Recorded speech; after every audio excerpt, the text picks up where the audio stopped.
رضيت بالله ربا وبالإسلام دينا وبمحمد نبيا ورسولا ربي زدني علما وارزقني فهما. Halaman 13. Faslun mas. Faslun utawi iki ku fasal yajibu ala kulli mukallafin wajib ngatasi saben-saben wong mukallaf ada jami'i ma aujabahu Allahu alaihi apa nekani sekabeh barang kang wajibaken ing barang sapa Allah ing ngatasi mukallaf kabeh wa yajibu alaihi ayu addiyahu lan wajib ing atase mukallaf kabeh apa ento nekani mukallaf ing barang ala ma amarahu Allahu bihi ing atase barang kang perintah ing mukallaf sapa Allah kalawan barang minal ityani bayane saking nekani bi arkanihi kalawan pira-pira rukune barang wa syurutihi lan pira-pira syarate barang wa yajtanibah lan ngetuai sapa mukallaf ing pira-pira barang mubtilatihi batalakan barang. Bismillahirrahmanirrahim. Faslun.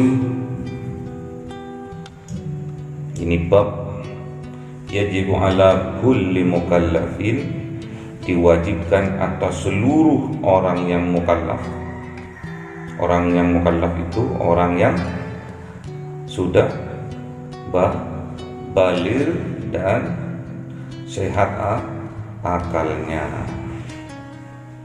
Ada jami'ah ma aujabahullahu alaihi, dan memenuhi semua apa yang diwajibkan oleh Allah terhadap orang mukallaf. Jadi yang dinamakan orang mukallaf itu adalah orang yang sudah baligh dan sempurna akalnya, tidak gila. Jadi wajib bagi setiap orang yang mukallaf itu mengerjakan semua apa yang diwajibkan oleh Allah Subhanahu wa taala atas dirinya. Contohnya seperti apa? Wa yajibu alaihi, dan wajib atas dirinya ayu addiyahu ala ma amrahullahu bihi. Jadi wajib atas orang mukallaf itu mengerjakan apa-apa yang diperintahkan oleh Allah, apa-apa yang diwajibkan oleh Allah harus dikerjakan. Minal ityani, harus mengerjakan dengan apa? Dengan memenuhi apa aja? Bi arkanihi, dengan rukun-rukunnya, wa syurutihi, dan syarat-syaratnya. Jadi setiap apa yang diperintahkan oleh Allah itu ada rukunnya, juga ada syarat-syaratnya. Apa contohnya? Sholat, zakat, puasa, haji, itu pasti ada rukun, ada syaratnya. Makanya kita mengaji ini supaya kita tahu rukun dan syaratnya apa-apa yang diwajibkan oleh Allah. Seperti sholat, kita diajarkan kemarin di Safinatun Najah bagaimana rukunnya sholat, bagaimana syaratnya sholat, sudah diajarkan. Jadi sampean ibadah, terutama sholat, sudah tahu rukun dan syarat sahnya sholat. Wa yajtanibah mubtilatihi, dan menghindari atau menjauhi apa-apa yang bisa membatalkan kewajiban itu. Mas. Wa yajibu alaihi lan wajib yang atasnya mukallaf kabeh amru man ra'ahu tarika syai'im minha apa perintah ing wong kang ningali ing wong ing ninggal siji-siji saking arkan lan surut au ya'ti biha utawi nekani sapa mukallaf kelawan arkan lan surut ala ghairi wajhiha ing atase liyane tadalane arkan dan surut. Nah ini juga wajibu alaihi, dan juga wajib atas orang mukallaf yang sudah baligh, yang akalnya sehat, amru, merintah. Jadi wajib orang mukallaf itu memerintah. Memerintah apa? Man ra'ahu tarika syai'in minha, terhadap orang-orang yang meninggalkan sesuatu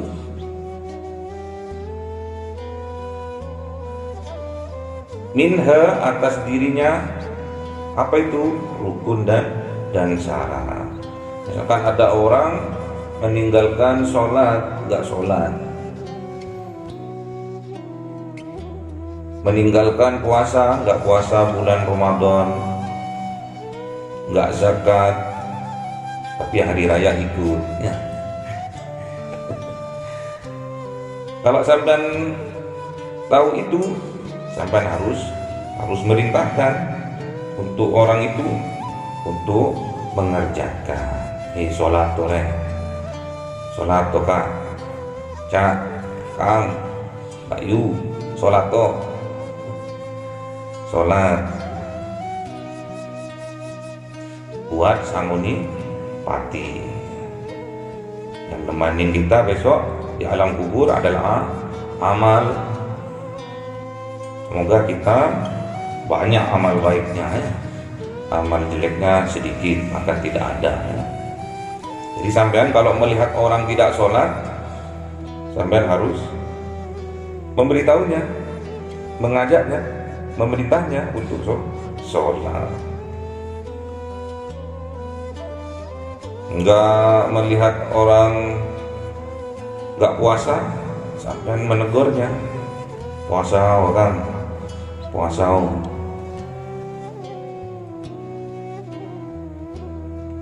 Biar gantengnya, uripe biar ganteng. Zakat orang biar hatinya bersih, pikirannya bersih, kelakuannya bersih. Zakat kan poso kan biar sabar, biar melatih sabar. Orang sabar banyak sawahnya ya. Au ya'ti biha, dan juga memberitahu, menyempurnakan ala ghairi wajhiha, atas kelakuan orang lain yang mengerjakan rukun dan syaratnya tapi tidak benar, tidak sempurna. Misalkan wudhunya habis basuh muka langsung basuh kaki misalkan, itu raut yang mau tidur itu. Ngerjakan wudhu, ngerjakan perintahnya Allah, ngerjakan sholat, ngerjakan perintahnya Allah, puasa, ngerjakan, tapi tidak sempurna, rukun dan syaratnya tidak sempurna. Kandanono kasih tahu. Itu kan batalnya puasa kan kalau makan, ya. Kalau ngerokok kan enggak. Kandanono kalau enggak ngerti ya. Jadi enggak ada alasan besok tatkala di yaumil kiamah, tatkala ditanya, oh opo kuwi kok sholat tapi enggak ono sing ditompo sholatmu itu, opo iku? Oh ternyata rukunnya kurang kamu itu, rukun sholatnya kurang. Rukun sholat ada berapa? Ada berapa? 3. Sama tumak ninanya ada 17.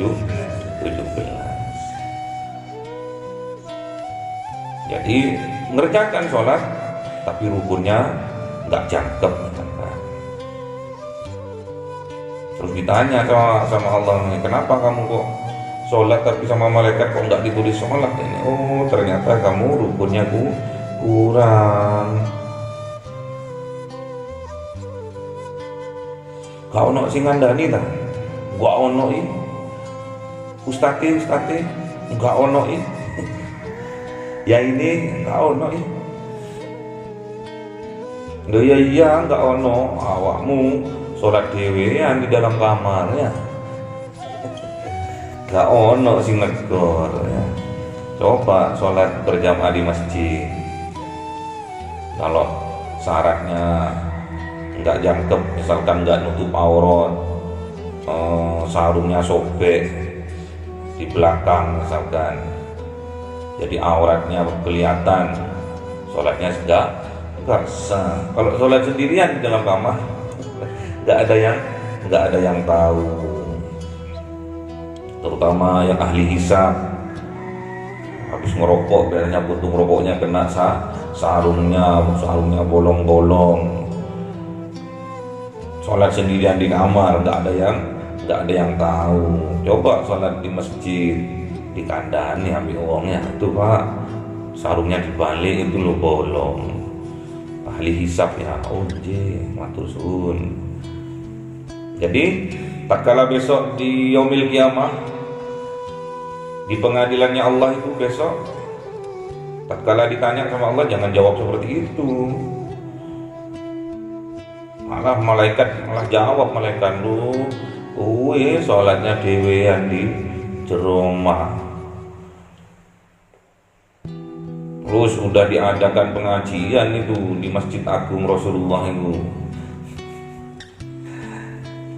tentang Safinatun Najah, tentang fikih ibadah sudah diajarkan.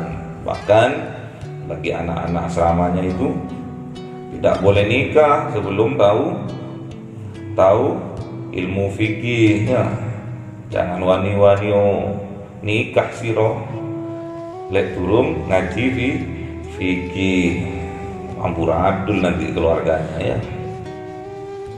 Jadi nggak ada alasan, udah kewajibannya seorang ulama, seorang ustadz, seorang kiai mengadakan pengajian itu ya supaya dikaji, supaya yang nggak tahu ya mengaji biar tahu. Jadi rukun syarat sahnya sholat biar tahu, rukun dan syarat sahnya wudhu biar tahu, rukun dan syarat sahnya puasa biar tahu. Jadi nggak ada alasan. Jadi besok tatkala sang ustadz, sang ulama, sang kiai ditanya, kewajibannya saya sudah menyelenggarakan taklim, sudah menyelenggarakan majelis ilmu, tapi yang datang ya cuma orang itu aja ya. Jadi gak ada alasan besok di yaumil kiamah tatkala pengadilannya Allah itu sangat adil. Gak ada yang lebih adil, gak ada yang seadil Allah yang maha adil besok itu. Kalau di dunia masih ada sogok menyogoknya, masih ada perkoncoan, pertemanan masih ada. Tapi kalau besok di yaumil kiamah pengadilannya Allah itu sangat adil dan tidak mendolimi hambanya. Pasti Allah itu berikan yang seadil-adilnya. Kalau satu kebaikan maka dilipat gandakan 10. Kalau satu kejelekan tetap satu.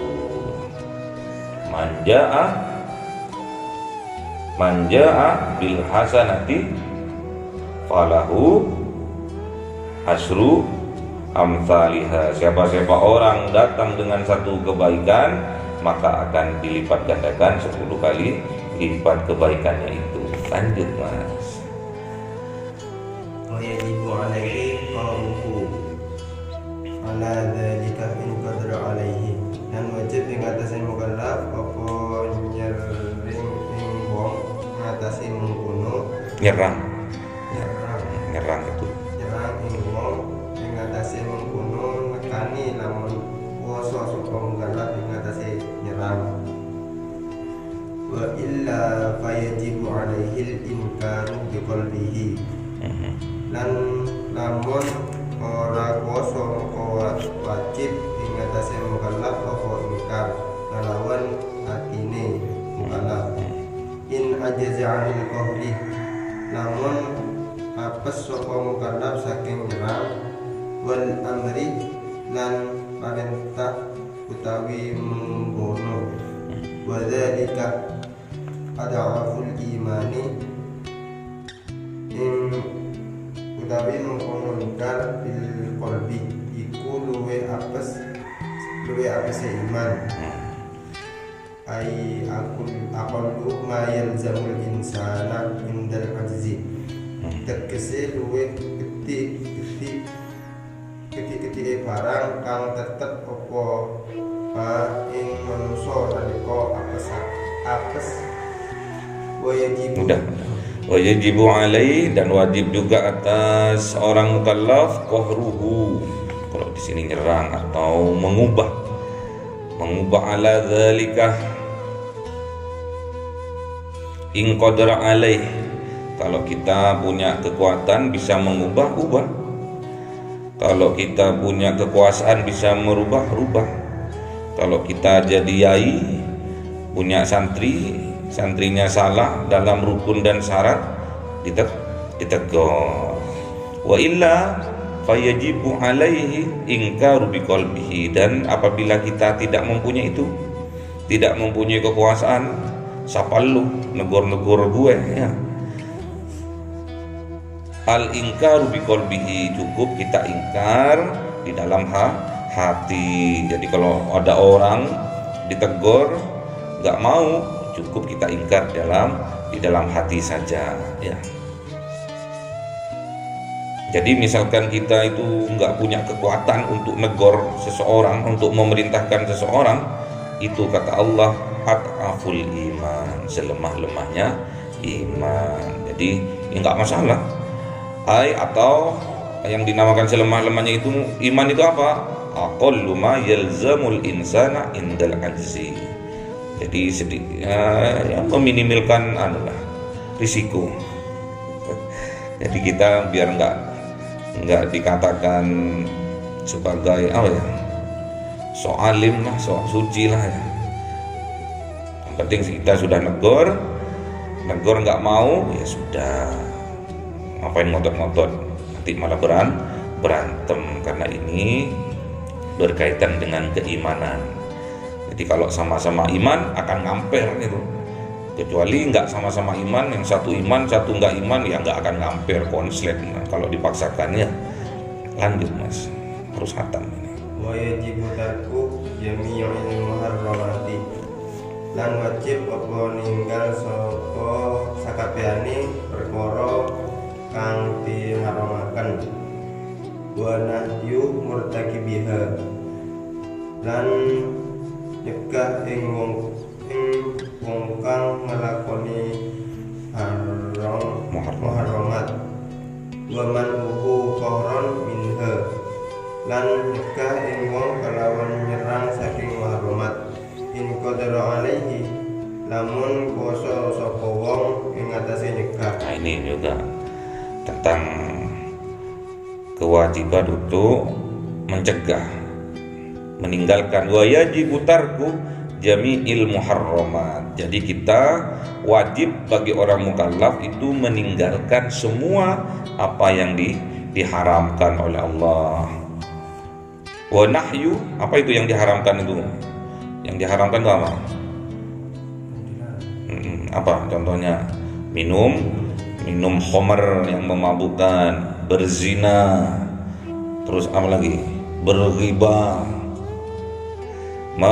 memfitnah, apa lagi yang haram? Ngelawan sama orang tua, ya, durhaka, nggak boleh.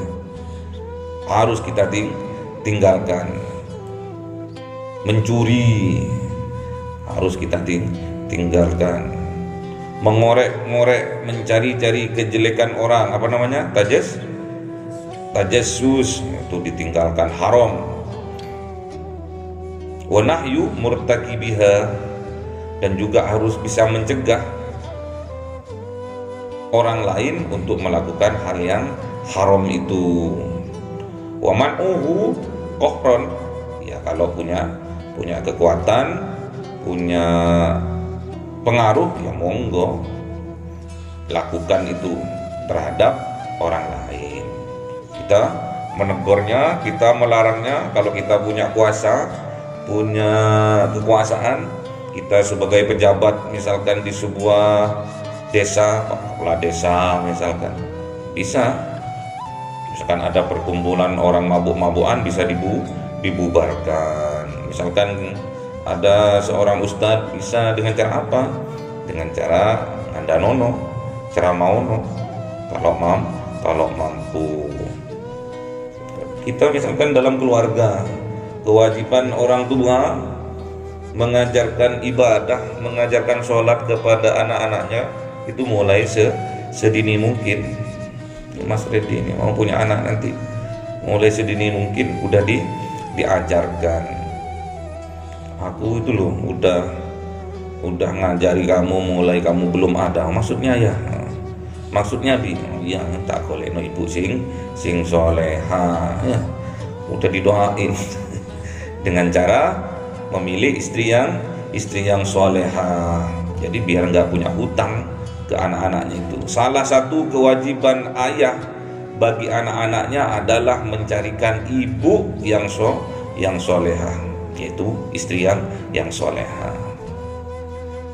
Kewajibannya anak dididik mulai dari kecil tentang ibadah, ikut-ikut nggak masalah, ronorok bebengah, ikut-ikut bawang dulu nggak masalah, sholat, ruku nggak masalah, i'tidal nggak masalah.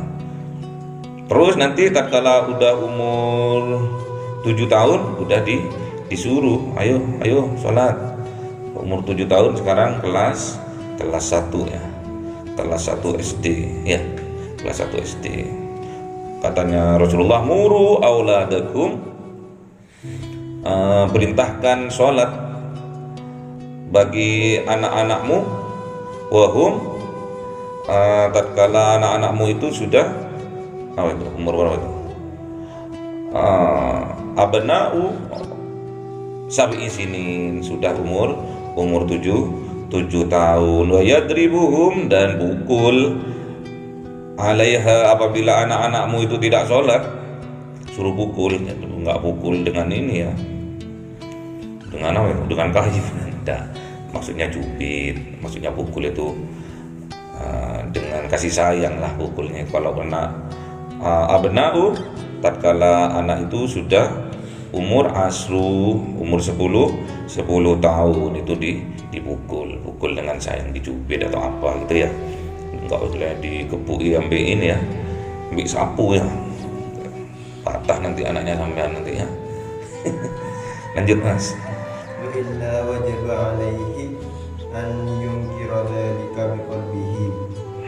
Dan lamun ora kuasa maka wajib ngatasi wong apa ento mungkar sapa wong kono kelakuan mahrumat kelawan atine wong. Jadi kalau kita tidak punya kekuasaan, tidak mampu untuk merubah, untuk memerintah dan mencegah, cukup kita ingkar saja hal itu semua melalui hati. Di dalam hati aja kita ingkar. Misalkan ada orang lain, tetangga melakukan kemaksiatan, melakukan dosa, sudah dikandani nggak mau, cukup kita ingkar di dalam hati. Jangan diem, ingkar, harus ingkar. Kalau kita diem, sama Allah ditulis sebagai mengizinkan untuk orang lain melakukan kemungkaran atau kemaksiatan itu. Ayo Mas.